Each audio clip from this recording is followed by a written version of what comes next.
Quais são os sintomas da ansiedade? Como identificar esses sintomas? Essa é uma das perguntas mais frequentes que eu recebo nas minhas redes sociais, meus amigos, familiares, parentes. E nesse vídeo eu vou explicar para vocês de uma forma muito objetiva, prática e direta por que esses sintomas da crise de ansiedade acontecem e como eles são para que você possa identificar eles no seu dia a dia e já começar a assumir um controle maior sobre esses sintomas. Eu estou aqui com o nosso famoso cérebro, né? Um cérebro bonito, uma máquina incrível.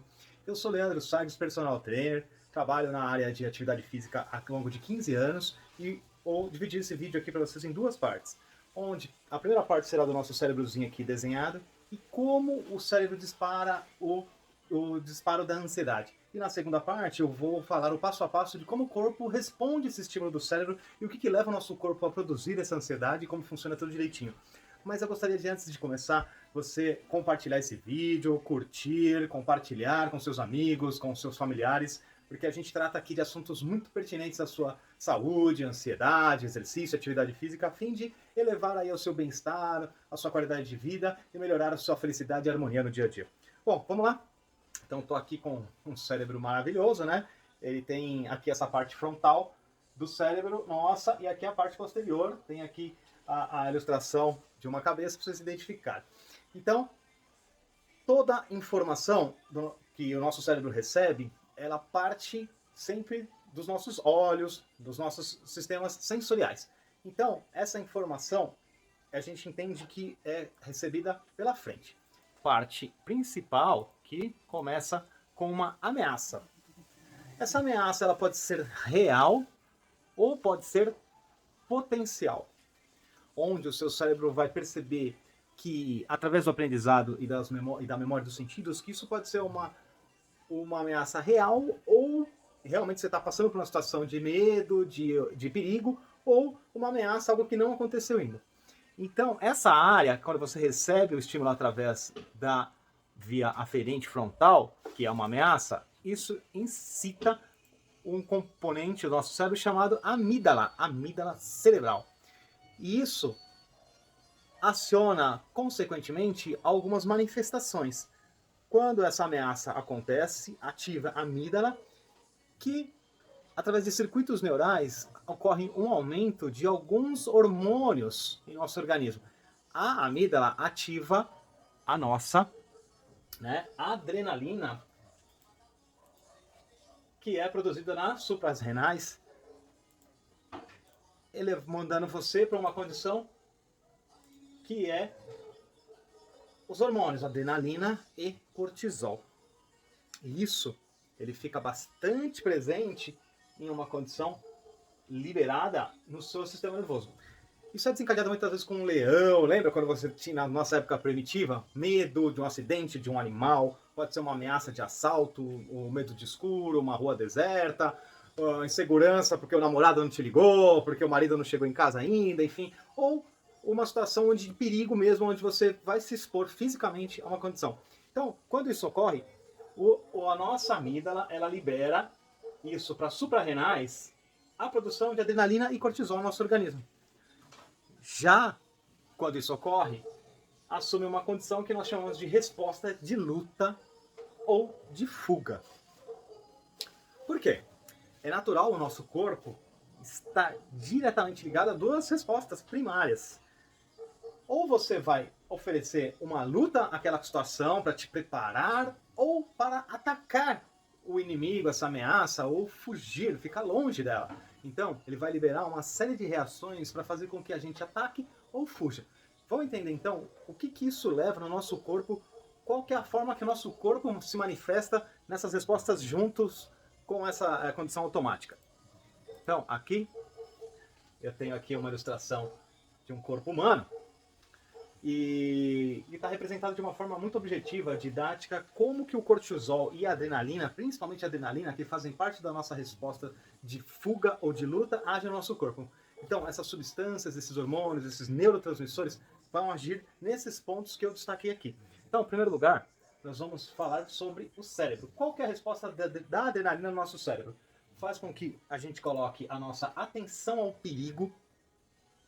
Ela fica muito mais atenta a situações onde você entende que terá algo perigoso eminente. E outras sensações físicas. Então, o que o cérebro ele fica ativado e ligado às sensações físicas? E nós temos aqui também as respostas dos nossos pulmões. O que acontece nos nossos pulmões? Ocorre um aumento da frequência respiratória. A gente respira mais rápido, isso pode dar uma sensação de sufocamento. Então muitas pessoas sentem como se o ar estivesse faltando, e isso, consequentemente, altera a troca de gás, diminui o gás carbônico, aumentando o nível de oxigênio, e isso leva a que sintomas? A uma sensação de, além do sufocamento, né, formigamento, e também uma sensação de desmaio. A pessoa acha que vai desmaiar, que vai realmente apagar, tem a impressão de que vai realmente apagar e desmaiar naquele momento. Ocorre também uma desrealização e despersonalização.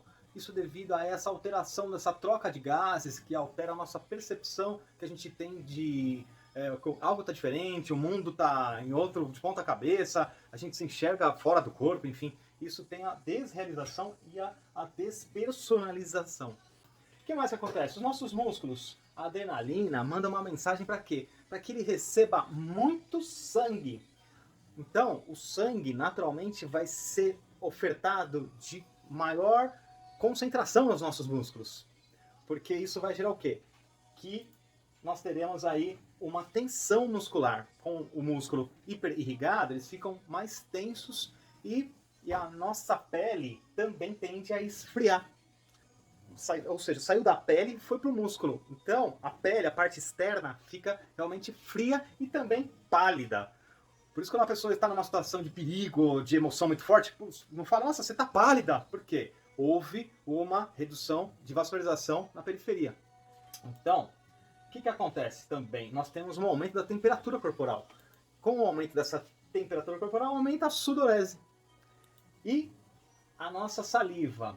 Quando estamos aí em situações extremas, o nível de saliva da nossa boca muda.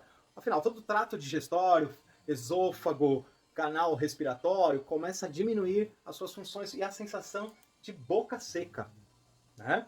Quando você está ali numa situação de algo arranhando na garganta, fica muito seco. O coração, o que acontece no coração? Você tem um aumento da frequência cardíaca, dos batimentos por minuto. Isso dá uma sensação de palpitação, como se o coração estivesse saindo pela boca, sabe? Ah, tá na garganta o coração. E também ocorre um aumento da pressão arterial. Então, isso é normal. A pressão elevar é normal. Muitas vezes a gente acha que a pressão alta que causa sintomas de ansiedade, mas na verdade é o contrário. Na resposta de luta ou de fuga, para a gente atacar o perigo e fugir, isso leva ao aumento da pressão arterial. O que mais que ocorre? Também tem alterações aí no intestino e no estômago. Lembra que a gente falou? Eles diminuem o funcionamento. Ou seja, você pode ter uma diminuição, o estômago vai paralisar de funcionar, ele não vai liberar o ácido que ele produz. Pode dar dor de estômago, pode dar de náusea, de refluxo, né, enjoo, pode dar uma sensação de queimação forte, porque o estômago não está liberando ácido gástrico, e isso realmente dá essa sensação de queimação. E no intestino pode acontecer também de ter uma constipação, mas antes o intestino paralisa totalmente, pode ter uma diarreia aguda e depois ocorrendo uma constipação. Então, todas essas alterações intestinais, dor de estômago, diminui o funcionamento, elas são extremamente esperadas nessas condições. Temos também alterações aí na nossa bexiga. Olha só como a adrenalina conduz e controla toda essa questão. Então, quando ocorre também a interferência na bexiga, aumenta a contração também das paredes da bexiga e aumenta também a vontade de fazer xixi.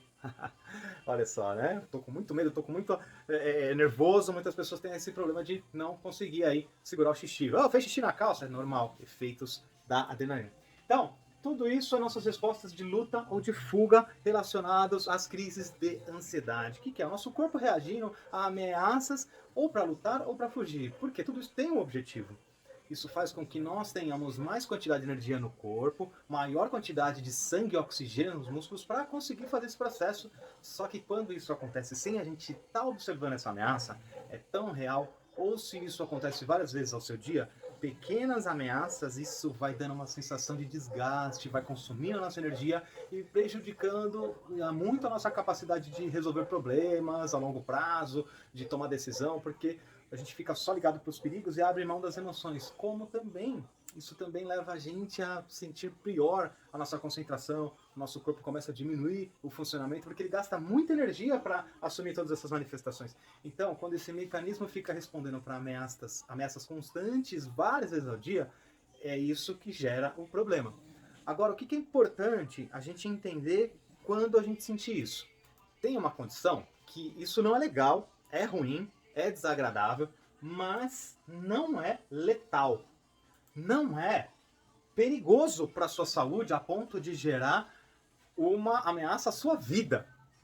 Ela é fisiológica, ela é normal, ela está disparando uma situação no momento onde não pode ocorrer, mas ela não é perigosa. É importante a gente saber essa informação. O que mais é importante saber para ter em mente nesse quadro? Que o mecanismo de luta ou de fuga é uma resposta. Ou você assume ou você foge.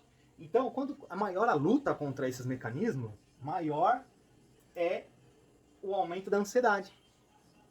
Ou seja, quanto mais você briga com esse mecanismo, maior é a nossa ansiedade. Isso é importante a gente entender.